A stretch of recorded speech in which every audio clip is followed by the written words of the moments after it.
Sue said about, you know, your gut, your purpose, and your soul.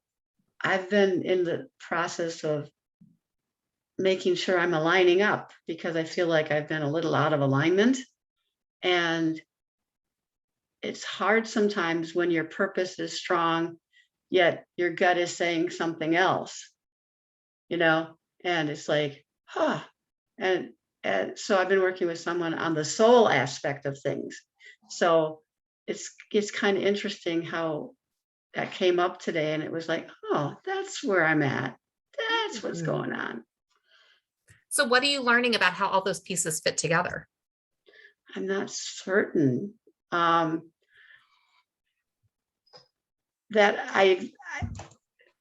part of me says that I've been ignoring my soul for a long time and doing what I think is right, you know, and the other part of me says I've also been known to listen to my gut. So it's just, it's getting, there's a thing that says, call your soul home. It's a practice I'm doing. It's call your soul home from your past worries and fears and from your future and stay in the present. So I've been looking at that and trying to practice that, and aware that sometimes we're just out there, you know, we're out there doing things and being busy and for the sake of being busy. And is that what our soul really wants? Yeah. So I've been in that kind of reflective, kind of where am I at in my age right now? Where am I moving to?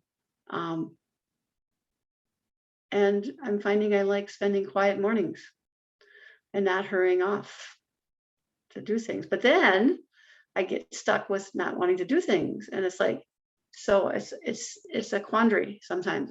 It's just like, okay, let's get moving, or do I need to slow down? You know, and listening. Yep. It's that figuring I'm a out, is this a Pisces. should thing or is it a choice? Like, what am I Yeah. choosing to do? Yeah. And where do I want to put my time and energy? I've always struggled. Yeah. I'm a Pisces, so I swim in both directions all the time. I see, oh, I want to do this and I want to do that. And it's like, yeah. Maybe now that I'm 70, I'll figure it out. We'll see. Or maybe not. Or look at what's one thing I can do right now. Yeah. Instead of doing all the things, because we all want all the things. What's Yeah. one thing I could do right now? Yeah. Okay, I'll go this direction for a little bit. Yeah. Now I'm just dancing in my chair. Suze, did you have something you wanted to add to that? Yeah, I was gonna say, it was interesting, Carol, as you crossed your hands, like there's a point where there's overlap, you know, so I just noticed as you were saying, I'm wanting to go this direction and this direction, and it stood out to me that there's overlap, you know, Sweet.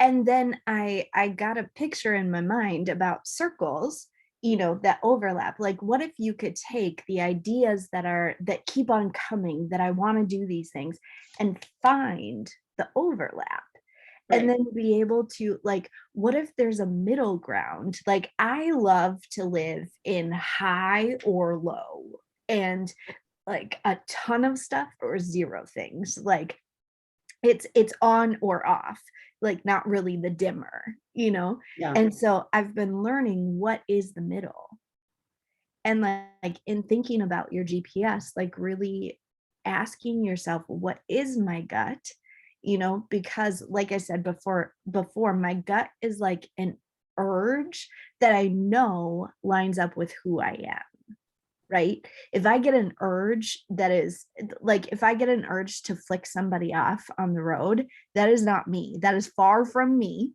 Like, that is, I can't even picture that, Suze. yeah. So that, like, that's not my gut. That would be something else, right? So like making sure that you're in alignment with who you are. But what if that crossover, what if that middle space, what if you were able to write down those things, those ideas, and see where the crossover is? I like that. I like that a lot. I love that you mentioned that. So I have something that I use with my clients, and it's that Venn diagram, it's those circles. But one is the things that matter to you. The other is things you can control. And then where they meet in the middle, that's where you focus. Because there's a lot of things that we can't control that are just kind of be amazing. We're like, let's pull out the magic. I have a magic wand. Let's pull out the magic wand and it doesn't work. I mean, Yeah. in my brain it works, but but that's the thing. It's like, there's all this stuff that matters and all these things that we can't control. And by focusing on that overlap, like Suze was talking about in those pieces of where can I focus my time? Where can I focus on the things that matter to me and I can control? And then see what's next. And those circles may expand. Mhm. They can shift, they can change, they can move. And the things that matter to you may shift also. Right. That's exactly where it's at. It's like, where are things now? Mhm. You know? Yeah. And if it's your soul, that is what you're really working on, and that contemplation in the morning and the reflecting and all of those beautiful things, amazing. What are the things you can control when it comes to that? Yes. And that feeds you and lights you up, that feeds that passion and that purpose. And your gut is like, yes, yes, yes, yes, this is all it. It's like yummy deliciousness. That's just, now I'm Mhm. hungry. But that's, Love it. Thank you. welcome. We're talking in circles and overlaps and swimming and yeah. Mhm. Oh, we have 1 minute left. I want to say, like, how fun is this? The abundance, like the dancing through things and the moving Mhm. and group, like I'm super thankful, Ilana, for your abundance and for being here and providing, like, holding the space for all of us to be able to be in that place of abundance and overflow. So thank you for that. Thank you. Well, Yep. I'm going to stop the recording.